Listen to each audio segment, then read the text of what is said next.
Hello students, आज हम history का फर्स्ट चैप्टर करेंगे द फ्रेंच रिवॉल्यूशन।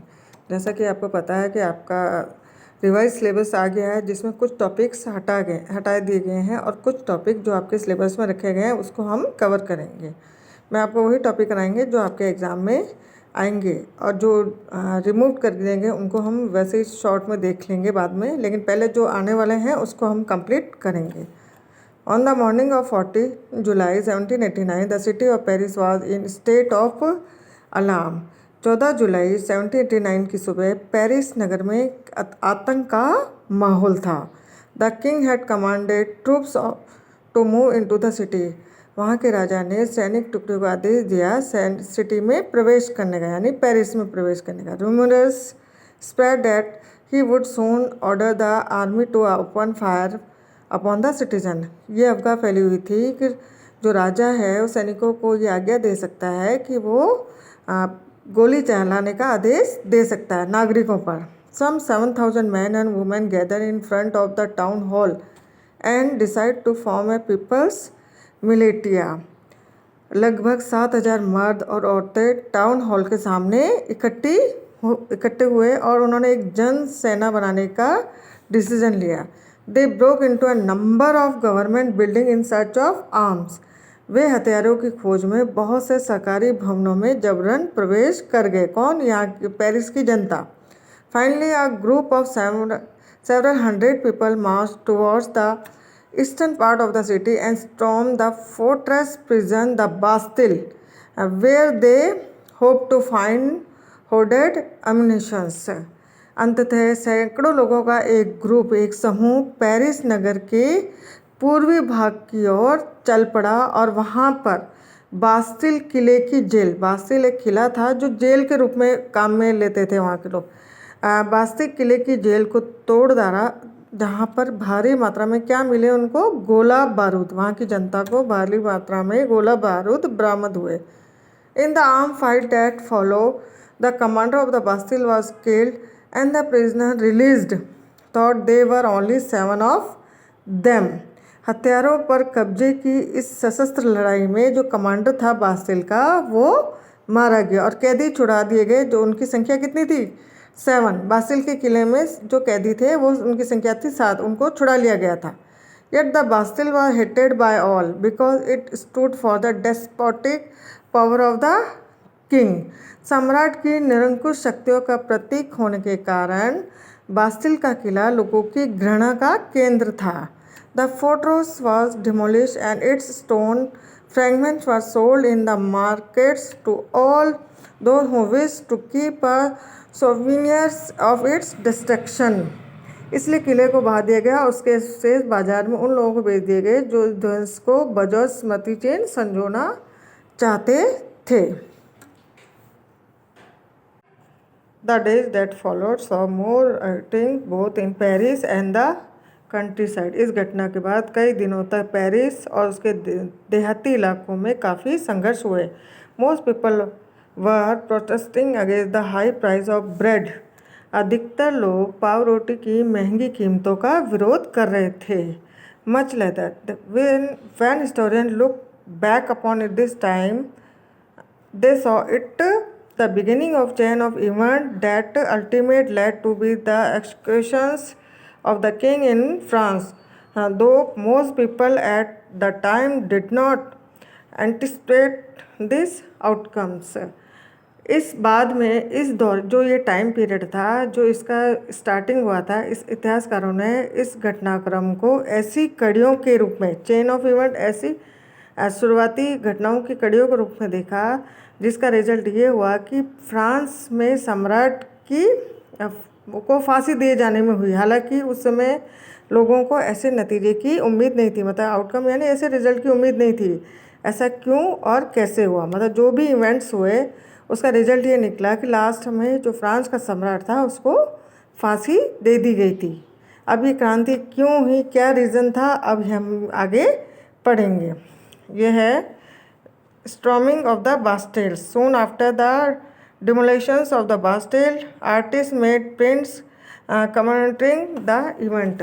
बास्तिल ध्वंस के बाद चित्रकारों ने इस घटना की याद में कई चित्र बनाए। अब हम पढ़ेंगे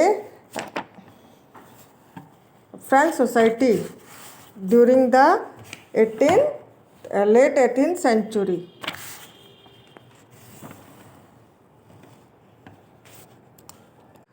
18वीं सदी के उत्तरार्ध में फ्रांसीसी समाज। In 1774 Louis 16 of the Bourbon family of king ascended the throne of France. 1774 में बुर्बो राजवंश का जो व्यक्ति था जिसकी आयु 20 वर्ष थी वो राजगद्दी पर बैठा था। ही वॉज 20 years ओल्ड और married to the Austrian princess Marie Antoinette, और उनका विवाह ऑस्ट्रिया की राजकुमारी मैरी एंटोनेट से हुआ। Upon his association the new king founded a empty treasury. जब उनका राज्यारोहण हुआ उस समय वहाँ का राजकोष यानी फ्रांस का राजकोष खाली था। Long years of war had drain the financial resources of France. लंबे समय तक चले युद्धों के कारण फ्रांस के वित्तीय संसाधन नष्ट हो गए थे। Treasury long years of war had drain the financial resources of France. Added to this war was the cost of maintaining an extravagant court of immense palace of Versailles। Versailles के विशाल महल और राज दरबार की शानो शौकत को बनाए रखने के लिए फिजूल खर्ची का बोझ भी अलग से था। Under Louis 16 France help the 13 American colonies. Louis 16 के अंडर में फ्रांस ने 13 अमेरिकी उपनिवेशों जहां पर ब्रिटेन का अधिकार था, ब्रिटेन से आज़ाद करवाया उन्होंने। Their independence from the common enemy Britain. The war added more than $1 billion livres वहाँ की मुद्रा का नाम था to a date had already risen to more than $2 billion लिब्रे। इस युद्ध के चलते फ्रांस पर 10 अरब लिब्रे से भी अधिक का कर्ज जुड़ गया, जबकि पहले से ही 2 अरब लिब्रे का कर्ज फ्रांस पर था। Lenders who gave the state credit now began to charge 10% of interest on loans. So the French government was obliged to spend an increasing percent of its budget on interest payment alone. तो सरकार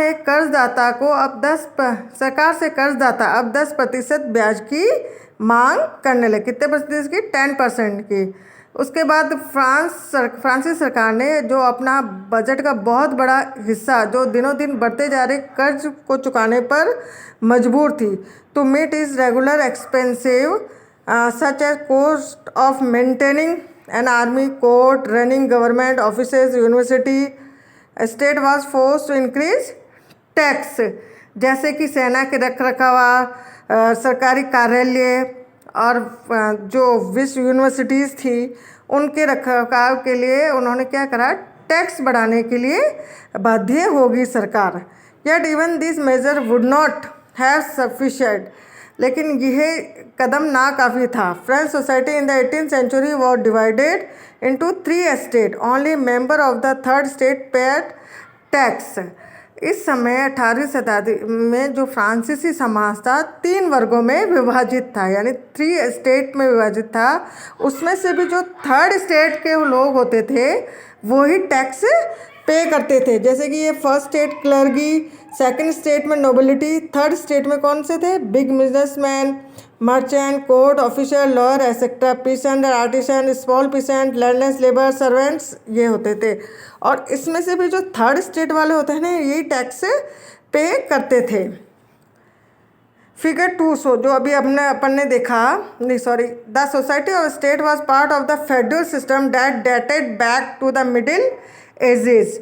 वर्गों में विभाजित फ्रांसीसी समाज मध्यकालीन फ्रांसीसी समाज का अंग था। The term old regime is usually used to describe the society and institutions of France before 1789। सन 1789 से पहले जो फ्रांसीसी समाज और संस्थाएं थी उसके लिए प्राचीन राजतंत्र पद का प्रयोग होता था।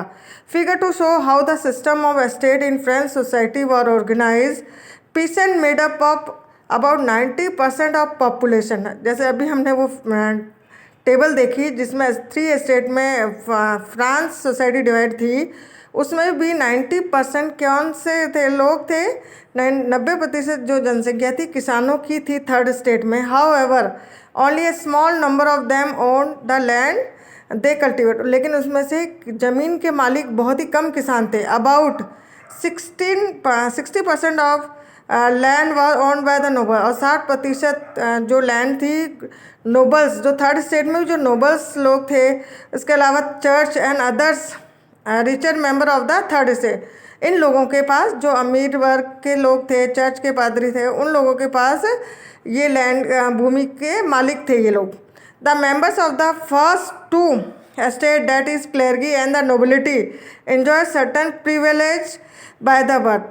और फर्स्ट और सेकंड स्टेट के जो लोग थे, जो क्लर्गी लोग थे, जो नोबिलिटी यानी कुलीन वर्गशाही लोग के थे, कुछ विशेषाधिकार उनको बाय बर्थ ही मिले हुए थे। The most important to this was exemption for paying tax to the state, और उनको कई जगह करों में छूट दी गई थी। The most important of this from paying tax to the state. ना nobles further enjoy federal privilege, इसमें से ये लोग सामंती विशेषाधिकारों का भी प्रयोग करते थे। This include federal dues which they extracted from the peasant, और इसके अलावा उनको ये राइट था कि वो किसानों से भी टैक्स ले सके।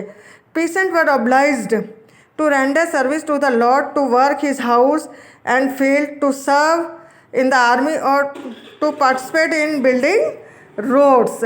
किसान अपने स्वामी की सेवा, स्वामी के लिए घर में, खेतों में भी काम करते थे, सैन्य सेवा देते, और सड़कों के रख रखाव में के निर्माण में भी अपना योगदान देते थे।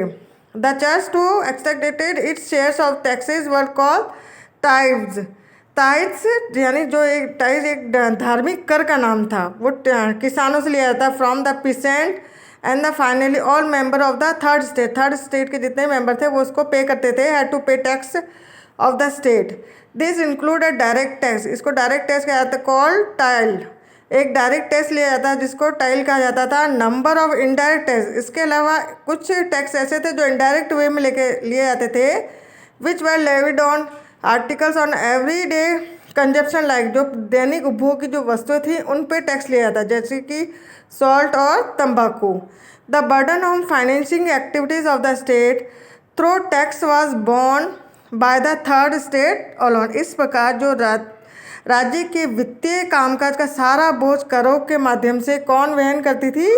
जनता ही वहन करती थी, जनता पर ही इसका बर्डन था। ये टेबल अभी हमने देख ली थी।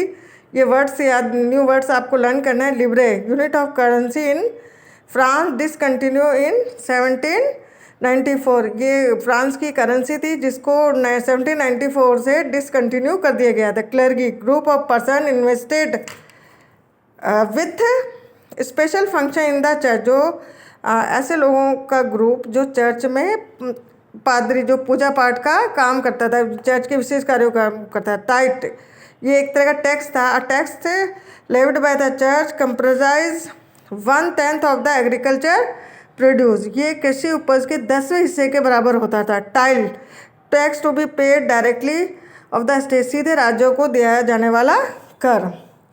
अब है द स्ट्रगल टू सर्वाइव, जीने का संघर्ष। The population of France rose about 23 millions in 1715 and 28 million in 1789। फ्रांस की जनसंख्या 1715 में कितनी थी? 23 बिलियंस, और 1789 में 28 बिलियंस हो गई थी। This led to be rapid increase in the demand for food grain, जनसंख्या बढ़ने के कारण फूड ग्रेन की डिमांड बढ़ती गई। Production of grain could not keep pace with the demand, और अधिकांश लोगों, लेकिन प्रोडक्शन उतना नहीं होने लगा जितना कि डिमांड बढ़ती गई, क्योंकि पॉपुलेशन बढ़ गई तो डिमांड भी बढ़ती गई, लेकिन प्रोडक्शन उतना नहीं बढ़ा।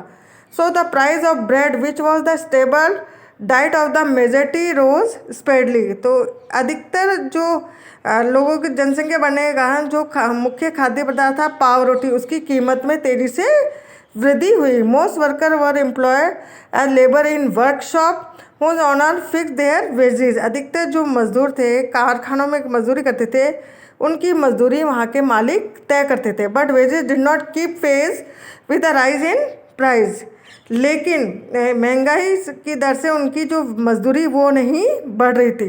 तो इसका परिणाम क्या हुआ? So the gap between poor and the rich widen, धीरे धीरे अमीर गरीब की खाई चौड़ी होती गई। Things became worse when ever drought और हेल रिड्यूस द हार्वेस्ट, और स्थिति तब बदतर हो जाती थी जब सूखे या ओले कुछ प्राकृतिक आपदा आ जाती थी। This led to the subsistence crisis, something that occurred frequently in France during the old regime. ऐसी जीविका संकट यानी सर्वाइव करने के लिए जो स्ट्रगल था फ्रांस में काफ़ी आम थे। मतलब इस समय वहाँ की जो जनता को राजा के कारण और कुछ वहाँ की परिस्थितियों के कारण काफ़ी प्रॉब्लम्स सहनी पड़ा था। न्यू वर्ड्स, सब्सटेंस क्राइसिस यानी जीविका संकट, जो मतलब मेजर ज़रूरत की चीज़ें हैं उसका भी संकट हो जाए। The extreme situation where on the basis means of livelihood and endangered anyone means यानी अनाम, जिसका कोई नाम ना, one who name remains unknown. देखिए इस पिक्चर को भी देखिए, इसमें एक चित्रकार ने इसको बताया गया है कि किसान को तो एक मक्खी की तरह और इसको एक लालची जो व्यक्ति है, जैसे एक कुलीन व्यक्ति है, गरीब व्यक्ति को परेशान कर रहा है। The poor withdraw